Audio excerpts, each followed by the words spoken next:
Good Wednesday morning to you all. We got a lot of things going sideways out there. A lot of things really kicking back up into high gear. We got things that have been paused for a while are now reactive again.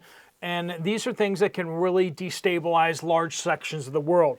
All right, so this is a Watchmen update. We have the United States sending a guided missile destroyer to Mexico and to off their coast to help with the border and to protect the U.S. coast from invasion. We got Israel launching a new ground offensive into Gaza after the ceasefire there fails. We have the Houthis trying to attack the USS Truman aircraft carrier and shoots several ballistic missiles at Israel. Chief Justice of the Supreme Court publicly rebukes President Trump and refuses to rein in his judicial house who are trampling on executive branch authority. Turf war, like we haven't seen in a long time, seems to be brewing. We got local government threatening some of our watchmen. We got orange juice issues showing up. We got more Tesla attacks and tips on how to get around local food gardening laws, for your entertainment. Yes. Do with it as you will. Let's get into it. Welcome to the Poplar Report. I'm Steve Poplar. I'm an accountant by trade, and these are your updates that you guys are sending in from all over.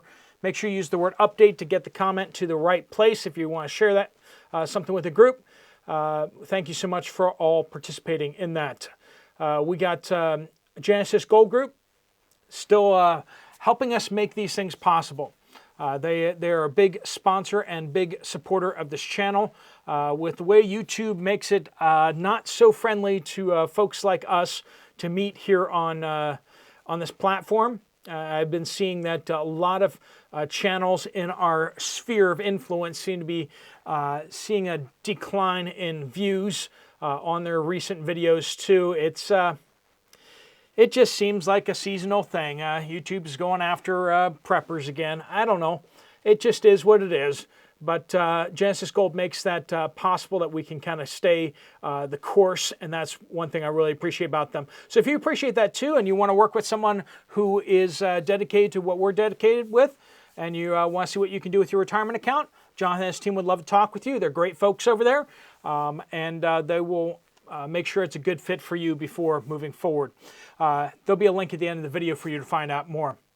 All right, so we got the United States sending a guided missile destroyer to the Gulf of America, not the Gulf of Mexico, unlike what the news reports said, right off the Mexican coast. Now, it is there to block drug smuggling and human trafficking. Basically, we can have a wall, but those smugglers and such are still going around on the open ocean, and the guided missile destroyer with its powerful Aegis radar system will be able to detect ships much, much more effectively and make sure that nothing gets through to the American coast anymore. Why we weren't doing that before, I don't know, but we actually have a guided missile destroyer actually protecting America for once. It's an unconventional use of American forces to protect Americans. Anyway,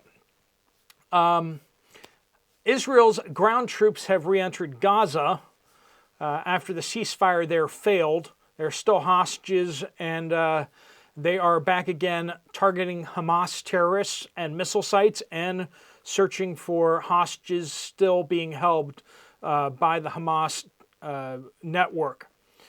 They know that there's a lot of Hamas higher-ups still on the run and in the tunnels and all over the place. So they are moving back in. Israel made very clear that they are doing this in full coordination with the United States government, that the U.S. government is very much on board with what they are doing. Hamas refused to move forward with any of the ceasefire talks and has refused to release the hostages. U.S. civilian hostages, many civilian hostages. U.S. airstrikes continue on Yemen, which is corresponding along with the end of the ceasefire with Gaza. Yemen was going to start attacking ships again and launching ballistic missiles at Israel again. So it looks like, and this is me reading between the lines, it looks like the United States said, Israel, you focus on Gaza, we'll take care of the Houthis. That's my read on what the agreement roughly is. We'll see if Israel still hits back at the Houthis, because the Houthis did fire several ballistic missiles at southern Israel. And typically we've seen Israel hit back hard when they do that, but we are already seeing the United States hitting hard against Israel, against the Houthis in Yemen. The Houthi foreign minister, just to make sure that nobody's in any doubt about what's going on, said that they will not dial down attacks on shipping in the Red Sea. And they've added that the Houthis were now at war with the Americans, and saying that they're going to try to attack the U.S. aircraft carriers. Anyone who strikes at the Houthis, they're going to try striking them back. They have already launched a large-scale attack, according to them, against the Harry S. Truman, but didn't seem to hit anything. Didn't seem to get anywhere near the U.S. aircraft carrier. The Houthis out there claiming that they've chased off the U.S. aircraft carrier. Probably nothing to it, but that's what they're saying out there. U.S. military notes that on March 15th, Houthi military stormed the World Food Program warehouse in Sada to steal from the 5.7 million pounds of food and medicine that is supposedly there for the Yemeni civilians. Very much in keeping with what Hamas does, is they're like, look at all the starving people here. You need to send aid, UN, and UN sends food and aid, and then Hamas or the Houthis go in and they steal much of the food and medicine and everything like that, sell it in order to fund their wars and their weapons and everything like that, and then they look at the poor starving people again and go, look, there's starving people here. You need to send help. And then the UN sends more money, more American money, often case. And then basically they're just funding the Houthis, and they're funding the Hamas terrorist organizations. And this is just atrocious, that the UN is literally funding these terrorist organizations. More Teslas set on fire in Las Vegas, as several websites now are doxing Tesla owners, releasing their private information and identifying them in order for people to attack those vehicles. They're actively encouraging and inciting terroristic attacks against those vehicles. I don't know when the U.S. government is really going to respond to this, but this is the type of stuff that needs to be responded to forcefully. When you have people advocating violence like this, that needs to be shut down. Those people need to be raided and hauled in to prison. You can't have people out there advocating the destruction of private property and not be punished for that. And they can't be allowed to just continue going on and doing that. When it's recorded, when websites are documented and all this kind of stuff like that, where is our massive security apparatus that tracks everything that we do? They can't track people committing mass violent crimes in America and instigating those.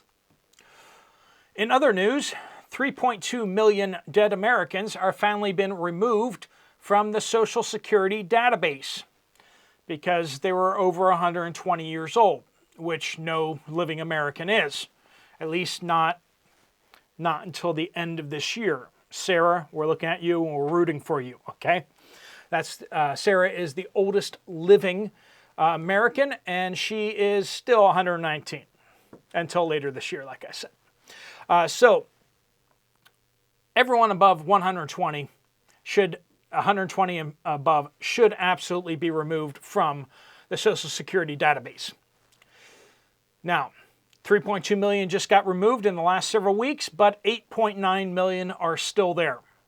So more work remains to be done, but some improvement. We'll see how much of that impacts actual payments. That will be interesting because we've been assured that none of them are receiving payments.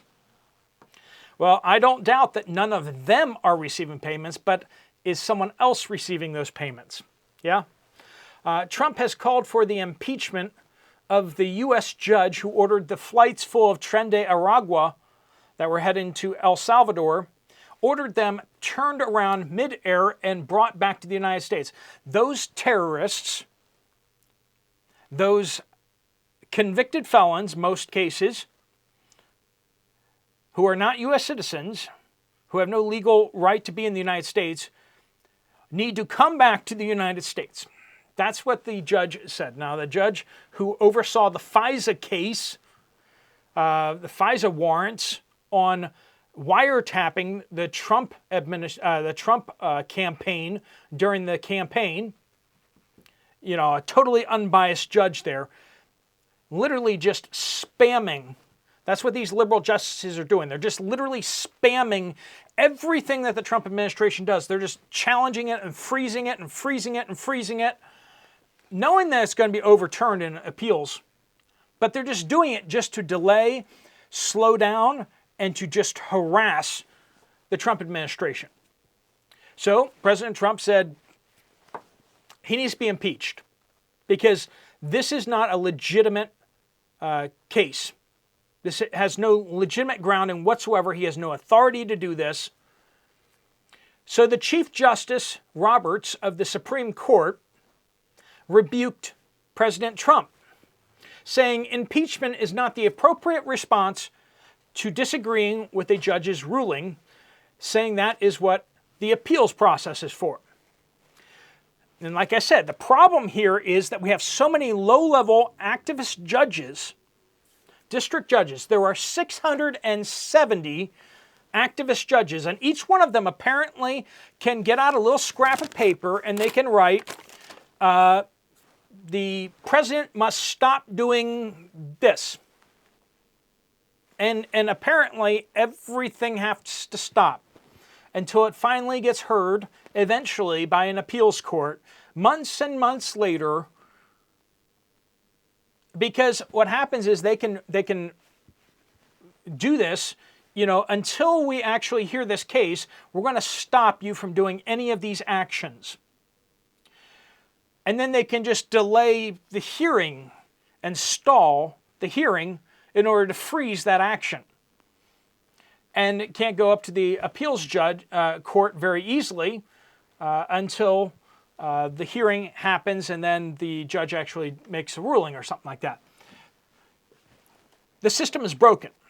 When you have activist judges who are literally just throwing sticks into the front wheel of the bicycle, there's a certain point where it's just like, this is not in good faith. This is nowhere close to the good faith.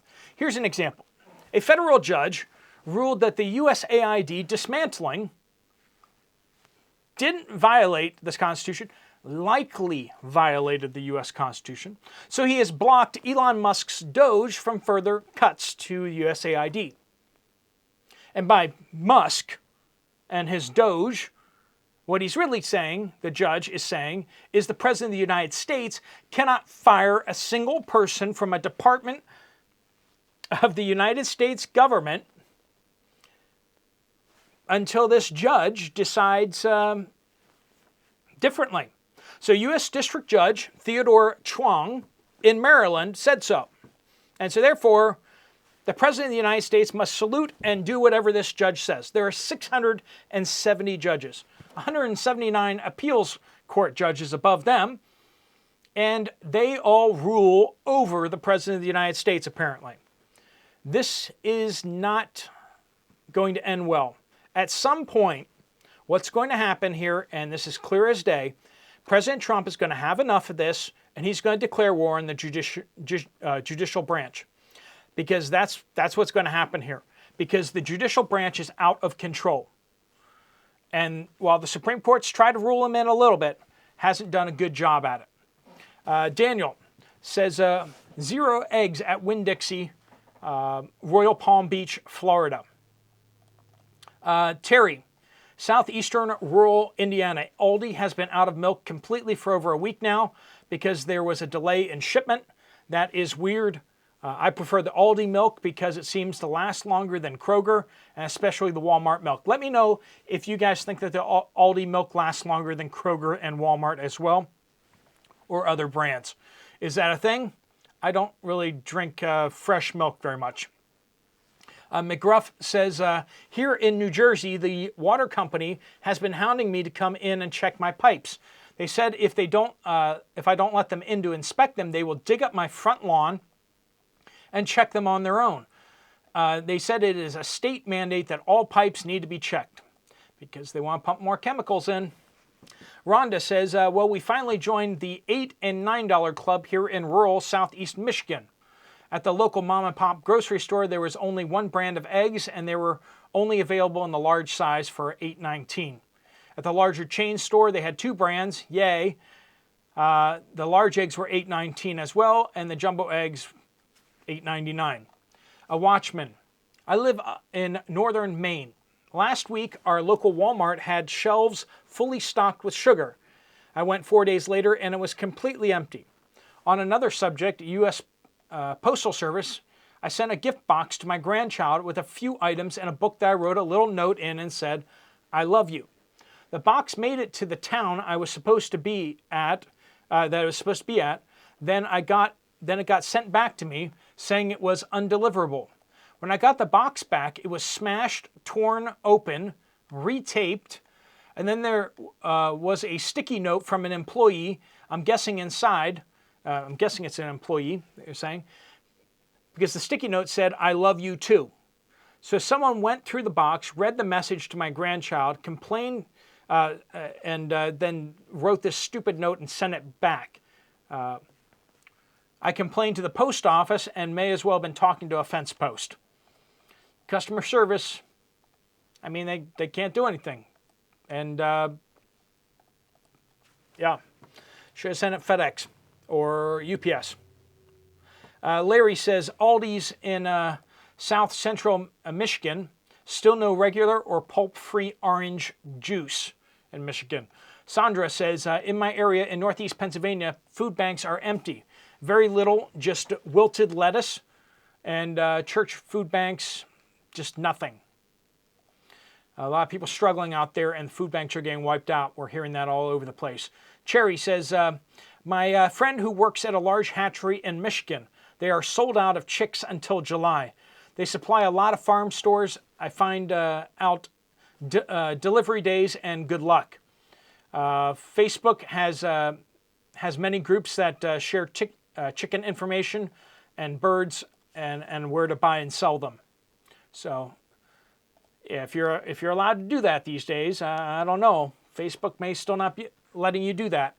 CB says, Terre Haute, Indiana, Rural King. I went there, went to their chick area Monday. The only thing they had was 6 turkey chicks at $15 each. That's it. And Gregor in Lebanon, Indiana. I have my prescription medications filled at Walmart pharmacy. Picked up one of my prescriptions today and noticed it appeared to be missing pills. The prescription was for 30 pills, but I only received 15. I spoke to the pharmacist and he said that particular medication is filled at the central processing facility and they fill prescriptions based on weight, not by pill count. Everyone be sure to check your pill counts if filling them at Walmart's. And as promised, Utopic Confections has some interesting recommendations. If you are limited by your garden size by local laws, consider applying for a privacy fence permit if you're required to put it up, or just put up the fence. It's really nobody's business what you put on your property, but if you find a loophole, work with it. Maybe plant flowers with your food in the garden, enough flowers to pass it off as a flower garden. It will help your pollination, provide organic bug control, and may allow you to abide by the local ordinances. Also, look up to see if the law is specific about raised bed garden planters. square foot of one garden, potted plants, and on, just alternating them. If the law says your garden can't be more than 10 by 10, you might be able to have multiple gardens or multiple shapes with varying sizes along your privacy fence. And privacy fences often can have a garden next to them. So just think, as they say, be a rebel gardener. Also, you can also think about food that you can grow that doesn't look like food. That's a really good one for those of you in suburbia anyway. If you grow plants that nobody recognizes as food, then you can eat it and none of your neighbors will steal from you because they don't know it's actually food, right? So think about that as well. All right, friends, thanks so much for joining with us. If you want to get some more information from Genesis Gold about what you can do with your retirement account, there's a link right there on the screen. If you want to check out another video from this channel, there's one right up here. I'll see you over there, or I'll see you guys later. Steve Poplar at The Poplar Report out.